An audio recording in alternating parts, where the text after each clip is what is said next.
Je me suis donnée pour mes dernières années à l'université, il me reste 5 ans à l'université, un véritable challenge. C'est-à-dire que je me suis demandé si j'allais encore, bien sûr, on n'achève jamais un terrain, je pourrais travailler encore pendant des années en Asie centrale et découvrir encore et encore des êtres au monde en transformation, et surtout aujourd'hui en transformation rapide. Mais je me suis donné un challenge d'essayer de à la fois changer de lieu géographique et changer de thématique. Mais changer de thématique en lien avec toutes mes préoccupations autour de la circulation de la belle parole, de la production de beaux mots. Donc j'ai beaucoup travaillé sur les questions quotidiennes, dans la sphère du rite et la sphère rituelle au sens large du terme. Et je me suis interrogée sur toute cette partie du corps en représentation. Et du corps en représentation à travers musique, poésie, expression aussi artistique. Donc, il m'est apparu que j'avais peu travaillé sur ces questions-là et que peut-être il était temps pour moi euh, de relancer un challenge intellectuel, de secouer un peu mes neurones aussi, de ne pas rester endormi dans un ronron confortable où je pourrais parler de la yourte encore pendant des années et des invisibles aussi. Et j'ai donc commencé, et ceci est totalement un work in progress, comme on dit couramment, et un véritable challenge vis-à-vis de moi-même.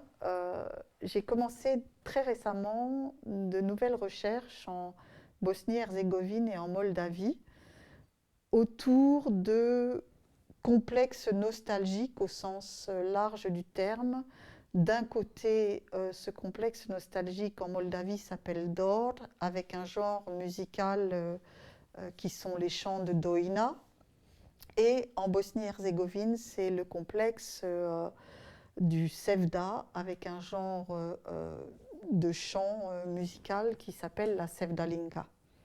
Alors comment est-ce que je suis arrivée là Tout simplement en découvrant dans une librairie en Crète pendant un séjour de vacances un petit livre qui parlait d'un même type de musique, mais très spécifique à la Grèce et aussi aux conséquences de l'Empire ottoman et de sa dissolution, euh, qui parlait du rebetiko, c'est-à-dire de ces mouvements qui se sont créés, de ces mauvais garçons grecs qui sont rentrés ou qui ont été surtout expulsés de la Turquie lors évidemment des grands pogroms qui ont eu lieu à la fois contre les Arméniens, contre les Juifs et contre les Grecs, pour les expulser d'Istanbul, mais d'autres villes de Turquie, à la fin de l'Empire ottoman et puis bien évidemment lors de la Deuxième Guerre mondiale, mais pas seulement. Hein, je ne vais pas refaire toute l'histoire ici, c'est pas le lieu, mais toujours est-il que ces communautés grecques qui se sont implantées, pas réimplantées, mais implantées, parce que c'était vraiment des Grecs de Turquie, qui se sont implantés en Grèce, se sont majoritairement implantés dans les ports, notamment bien sûr le Pirée, mais pas seulement, et ont construit un genre musical. Ils sont arrivés avec leurs instruments, avec leur poésie, avec leur musique, qui s'appelle le rebetiko, qui se joue et chante encore dans un certain nombre de lieux, qui ont eu la réputation d'être très vite des lieux malfamés, de drogue, de prostitution, un peu ce qu'on a connu autour du tango à l'époque où toutes ces sociétés et ces groupes se rencontrent en Argentine. Hein. C'est tout à fait fascinant, c'est le même type de procédé qui se met en place. Toujours est-il que dans ce groupe sur le rebetiko apparaît le sevda dans un petit paragraphe. Et je ne savais pas du tout que ce type de complexe existait en Bosnie-Herzégovine et j'ai commencé à creuser cette question et à me rendre compte qu'il y avait là, de manière assez étonnante, dans une perspective d'une histoire connectée, comme le dirait Subramanian, la possibilité ou la perspective de faire une comparaison large entre le complexe de la saudade portugaise et celui du sevda, qui sont d'ailleurs deux termes issus d'une même origine arabe, qui initialement veut dire bile noire, c'est-à-dire vraiment plutôt mélancolie, nostalgie vraiment mélancolique. Hein. Et par la suite, j'ai découvert par l'intermédiaire d'une chercheure de notre laboratoire, Tatiana Sirbou, que ce même complexe nostalgique existait en Moldavie aussi sous le nom de Dor. Et à partir de là, j'ai eu envie de créer un projet de recherche sur une possible comparaison entre ces différents complexes. Et pour l'instant, je suis vraiment à l'œuvre et en Bosnie-Herzégovine et en Moldavie. Non pas que j'ai abandonné la perspective portugaise de la saudade, simplement, bon, c'est une question de temps et de possibilités pratiques, mais j'y reviendrai certainement après avoir, je l'espère, compris un peu plus de ces deux logiques dans un premier temps. Pourquoi est-ce que je lis aussi ces deux logiques? Parce que, de manière assez étonnante, et la Bosnie-Herzégovine et la Moldavie sont des petits pays, des petites entités coincées entre des pays et des influences plus larges, plus vastes. D'un côté, la Serbie et la Croatie pour la Bosnie-Herzégovine, de l'autre, l'Ukraine et la Roumanie pour la Moldavie. Ce qui apparaît de mes premiers terrains, mais donc c'est vraiment, ce sont simplement des pistes pour l'instant, des intuitions qui me conduisent à ça, ce que j'ai toujours suivi dans toutes mes recherches. Hein. Je me laisse guider par ces ressentis du moment.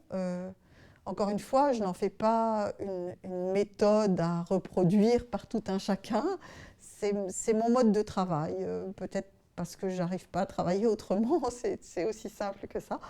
Et donc, j'ai passé pas mal de temps l'an dernier, à la fois en Bosnie-Herzégovine et puis en Moldavie depuis quelques années. Et je trouve tout à fait fascinant ce qui se joue dans ces pays où, au fond, l'histoire est une répétition de drames, de violences, de guerres pour une part, de difficultés d'être reconnu dans une identité particulière, et pour la Moldavie, des successions de déportations. Hein. Quand je parle de Dor avec mes interlocuteurs moldaves, pratiquement chacun se présente en disant mais ma famille a été déportée. Et quand on reprend l'histoire de la Moldavie, on voit les vagues successives de déportation au fur et à mesure des changements de régime, et pas seulement sous l'Union soviétique. Hein. Donc il y a là vraiment des situations historiques tout à fait dramatiques. Et bien sûr, aujourd'hui, en Bosnie-Herzégovine, ce qui sort en premier des discussions, c'est bien évidemment cette dernière guerre épouvantable entre 92 et fin 95, début 96, suivant les lieux. et tous ces traumas qui se sont inscrits à l'intérieur des vies et des personnes. Et donc moi qui pensais me donner l'opportunité de faire des enquêtes relativement légères, c'est-à-dire en m'intéressant à la musique, à la nourriture, en entrant dans des mondes sensibles qui m'apparaissaient vus de l'extérieur et de manière encore une fois très très naïve, comme étant la possibilité de lentement mais sûrement quitter l'université en ayant des terrains peut-être un peu moins rudes à des points de vue différents. Il semble que je sois vraiment tombée en terrain extrêmement miné au sens littéral du terme, c'est-à-dire que existe encore aujourd'hui de très nombreux lieux qui sont totalement envahis par des mines en Bosnie-Herzégovine. Autour de Sarajevo, de nombreuses montagnes ne sont absolument pas fréquentables, de même qu'autour de Mostar où je suis allée aussi. Et en Moldavie, il est clair que la présence russe et russophone est très très importante et que les tensions avec l'Ukraine sont relativement palpables, ainsi que des tensions entre des mouvements qui se veulent vraiment roumanistes et d'autres moldavistes. Donc les choses sont complexes et j'avance sur la pointe des pieds. Ce que je peux dire, en tout cas de ce qui m'apparaît pour l'instant, c'est que il y a vraiment des traces, des empreintes de ces rencontres entre les grands empires, empire portugais, empire ottoman, empire austro-hongrois, empire russe bien sûr, dans toutes ces formes de nostalgie contemporaine. Euh, les musiques, les genres musicaux, les instruments utilisés qui le sont en Bosnie-Herzégovine aujourd'hui empruntent énormément à la fois aux musiques séfarades arrivées avec les Juifs expulsés d'Espagne et du Portugal en 1492, arrivées aussi avec les Tziganes qui étaient dans leur sillage, hein, donc c'est ces grandes migrations qui s'installent en partie dans les Balkans et qui laissent là des empreintes musicales mais gustatives aussi. On le voit très bien dans la manière de traiter l'aubergine par exemple. Enfin, je suis toutes ces pistes en même temps pour l'instant dans des lieux qui rassemblent à la fois des représentations musicales, aussi des rencontres où petit à petit les gens se mettent à chanter parce que c'est ce qui fait lien entre eux, et qui mangent des plats qui leur rappellent toute une série de choses. Donc ce sont des successions de situations qui permettent de reconstruire quoi? Pas seulement une logique nostalgique, mais me semble-t-il, et c'est une piste que je suis vraiment en train d'essayer d'explorer maintenant, une logique d'attachement. Un attachement à un lieu imaginaire, fantasmé, qui est un lieu des origines.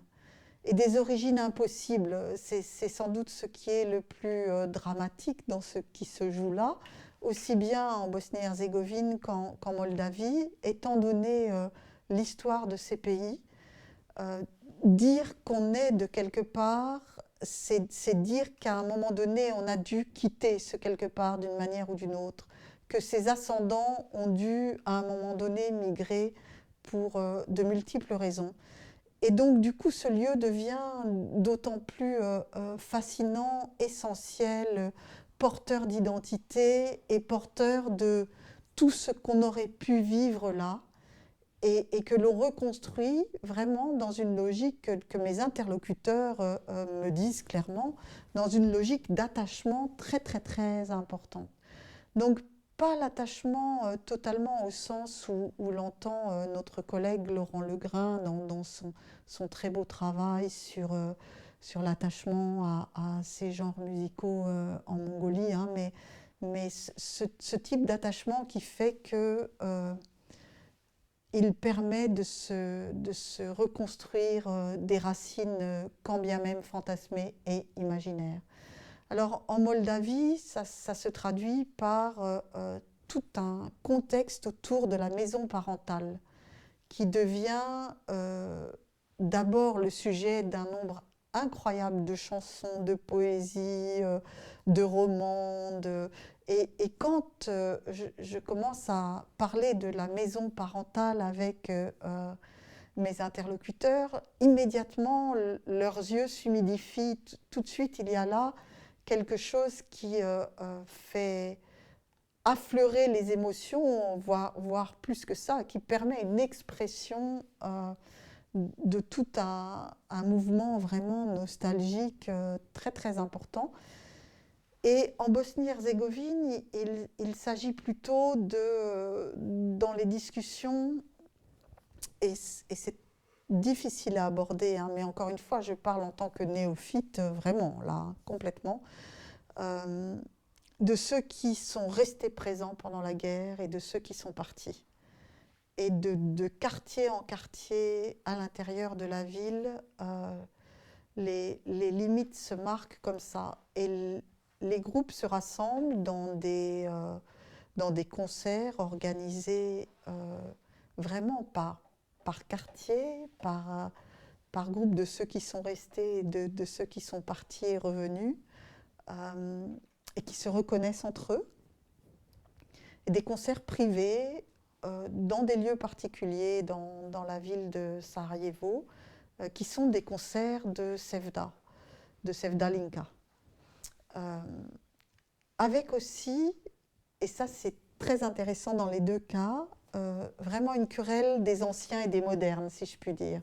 C'est-à-dire des anciennes formes de Sevdalinka et de Sevda, et des nouvelles formes qui s'imposent par l'intermédiaire d'interprètes plus jeunes qui ont décidé non pas de transformer en profondeur, mais de proposer des modes plus contemporains, d'être et au complexe de Sevda et à la Sevdalinka. Et de la même manière, vraiment, en Moldavie, quelque chose de l'ordre plutôt à travers la littérature et la poésie, de ce qui rentre dans le dor des anciens et ce qui est proposé aujourd'hui par les nouvelles générations, mais aussi d'un point de vue musical. Hein. Donc voilà, je suis en train d'expérimenter ces différents terrains, toujours dans une véritable préoccupation de communication à travers la production de belles paroles,